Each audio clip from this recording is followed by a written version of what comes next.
Monsoon की वो ताजगी और हवा में जैसे एक भक्ति सी घुल जाती है। ये श्रावण का महीना है, सावन भी कहते हैं इसे। जी हाँ। हिंदू कैलेंडर का ये 5वां महीना जो पूरी तरह भगवान शिव को समर्पित है। बिल्कुल। आज हम इसी पर बात करेंगे। श्रावण मास का आखिर इतना महत्व क्यों है ना?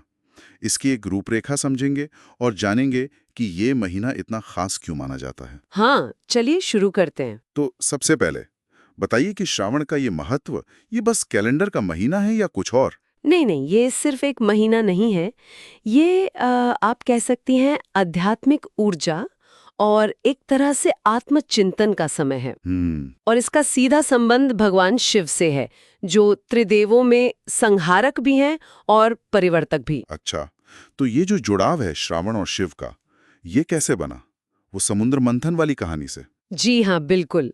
इसकी जड़ें उसी प्रसिद्ध पौराणिक कथा में है, समुद्र मंथन। हाँ, जब देवता और असुरों ने अमृत के लिए सागर मथा था। बिल्कुल।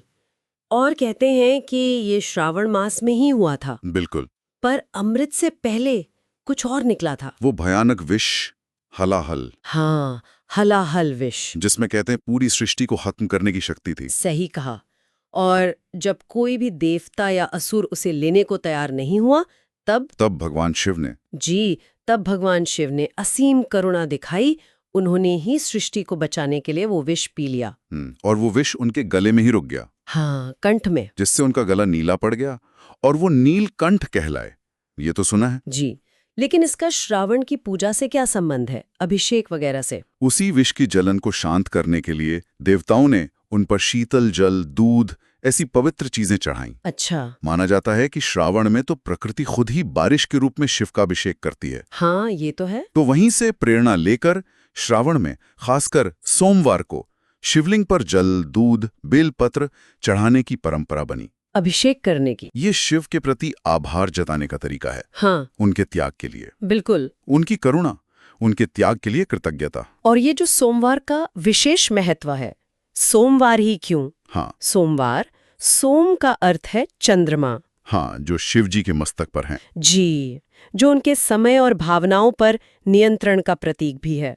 तो माना जाता है कि श्रावण सोमवार को की गई पूजा, व्रत, ध्यान, इससे शिव जल्दी प्रसन्न होते हैं। अच्छा, तो भक्तों को क्या मिलता है, मतलब आध्यात्मिक शांति के अलावा? आध्यात्मिक विकास तो है ही, मन की शांति मिलती है, साथ ही समृद्धि, अच्छा स्वास्थ्य, मनोकामनाओं की पूर्ति, इन सब के लिए भी प्रार्थना की जाती है।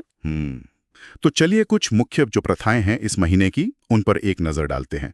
सबसे पहले तो श्रावण सोमवार व्रत। जी, ये बहुत प्रचलित है, खासकर महिलाएं रखती हैं, सुखी वैवाहिक जीवन के लिए या परिवार की खुशहाली के लिए। कुछ लोग तो पूरे महीने ही व्रत रखते हैं या एक समय भोजन करते हैं। और मंदिरों में पूजा और अभिषेक? हाँ, मंदिरों में तो खास रौनक होती है। शिवलिंग पर जल, दूध, बिल्व पत्र चढ़ाना आम है और रुद्राभिषेक का भी विशेष महत्व है।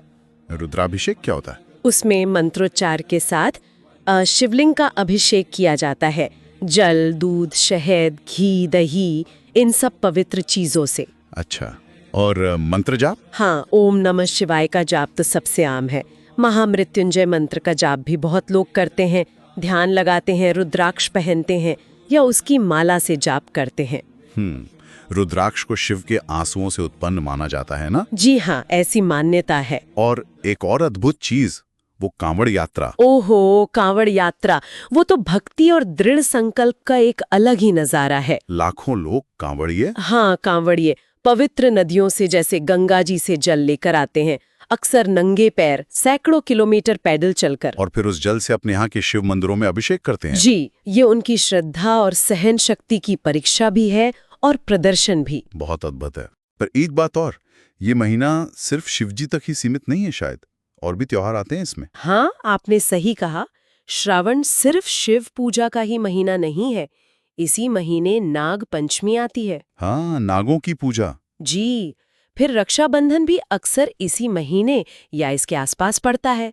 हरियाली तीज है, जन्माष्टमी भी कभी कभी इसी दौरान आ जाती है। अच्छा, तो ये तो काफी सारे उत्सवों का संगम है।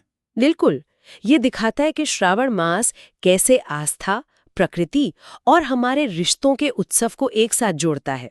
तो अगर सार दिखें तो श्रावण मास मतलब भगवान शिव की करुणा, उनका त्याग, भक्तों की श्रद्धा, उनका अनुशासन और एक तरह से आध्यात्मिक नवीनीकरण का समय है। एकदम। समुद्र मंथन की कहानी हमें त्याग सिखाती है और ये व्रत, पूजा, कांवड़, ये सब हमें ईश्वर से जुड़ने का रास्ता दिखाते हैं। ये महीना हमें प्रकृति के साथ जुड़ने का भी मौका देता है। बारिश का मौसम जी, और अपनी भीतरी शुद्धि पर ध्यान देने की प्रेरणा देता है। आत्मचिंतन के लिए बहुत अच्छा समय है। लेकिन मुझे लगता है श्रावण की बातें यही खत्म नहीं होती, है ना? बहुत सी व्रत कथाएं होंगी, अलग अलग क्षेत्रों की अपनी परंपराएं होंगी, गहरे अर्थ होंगे। हाँ, बिल्कुल। इसकी कई और परतें हैं।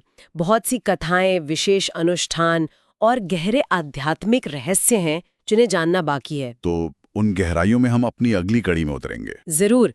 तब तक इस पर सोचा जा सकता है कि भक्ति और विश्वास में आखिर ऐसी कौन सी शक्ति होती है जो श्रावण की कई कहानियों के मुताबिक भाग्य को भी बदल सकती है। महादेव।